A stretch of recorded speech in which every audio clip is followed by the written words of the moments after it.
Dua Lipa, Radical Optimism, album review. Let's chat about it. Hey friends, what's going on? John here from What's Spinning, here tonight to chat about this latest album from Dua Lipa. This is her third album. She's a singer, songwriter, pop star that's been at it for a few years now, and I have to be honest, around the time of her debut album, her self-titled debut album, I was actually really hyped to see what she would bring to the table. I thought a lot of her early singles like Hotter Than Hell and Blow Your Mind were just overly decent modern pop tracks, and this album seemed to get pushed back, and eventually it did come out, and I was hyped to hear it, and I was disappointed with it, honestly. I just thought that the singles were pretty solid and really interesting, but a lot of the deeper cuts just continued to just blow right past me. It ended up playing much more like a compilation than an album, certainly a debut album. Now, I did stick around, though, to see what she would put out a few years later with her follow-up album, Future Nostalgia, and honestly, I'm glad that I did stick around because this is a very, very decent modern dance pop record. The production is much sleeker, the hooks pop a lot more, and Dua Lipa just sounds so much more confident when it comes to her sound. A lot of this record, if you're into modern pop and you haven't listened to it yet, I'd strongly recommend it because there's a lot of good stuff on there. Now, leading up to this record, I did have some high hopes, but they certainly were let down, especially due to the Training Season single, which I just think is not very good. But I did want to still check this album out, see where Dua Lipa's at, and sadly, I think that she kind of misses the mark.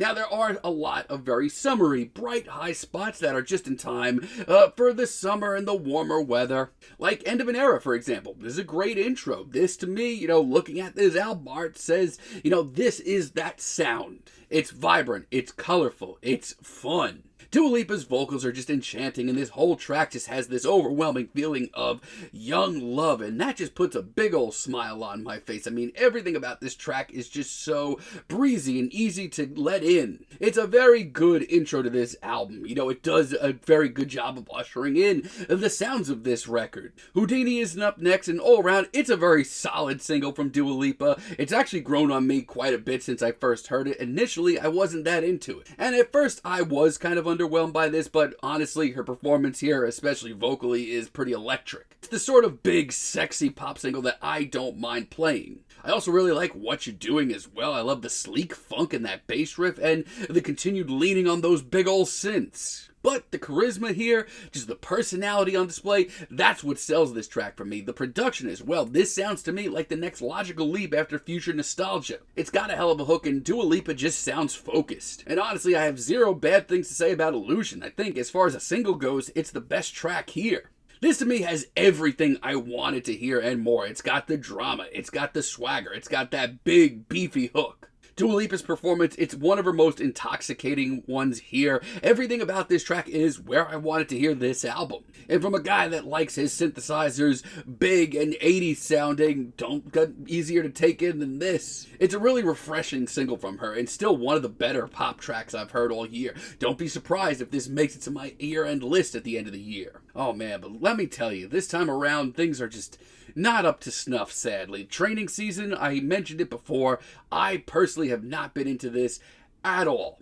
I mean, what made Future Nostalgia so interesting to listen to at the time, at least for me, was the amount of personality, the amount of charisma, the great production. I'm not getting any of that here. As a matter of fact, this track is criminally faceless. It has the same very flirty, sexy side that the rest of this album does for sure, but done with a whole lot less soul and heart. It doesn't even have a really great hook to bounce back on or anything. This track just annoys me more than anything. With these walls, things just get more and more faceless. This, to me, sadly, it sounds like any who's who in pop right now.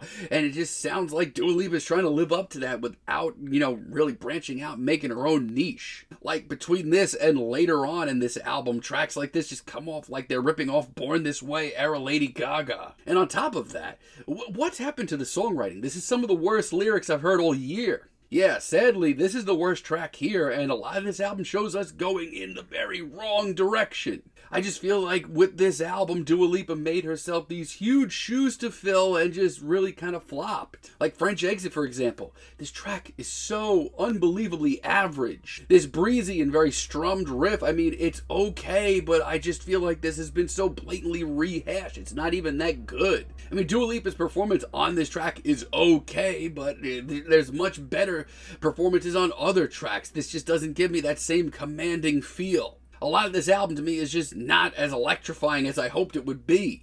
I mean, Falling Forever really is not that much better. Once again, I feel like she's taking bits and pieces of pop music over the last 10 years and rehashing them. And she certainly tries, but there's no actual drama to this track. And while her vocals sound good from a distance, I still can't tell you this is a Dua Lipa track. And Anything for Love brings us into ballad territory.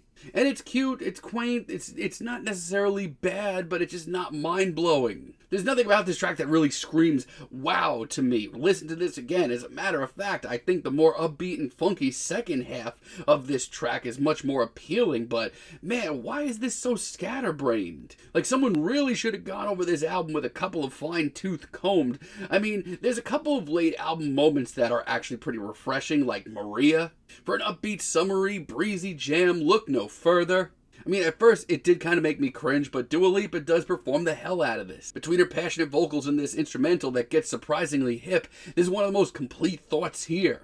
And Happy For You, honestly, it's a really classy finale. On every level, this is what I expected to hear on this record. I mean, the production is easily one of the riskiest and genuinely far out moments here.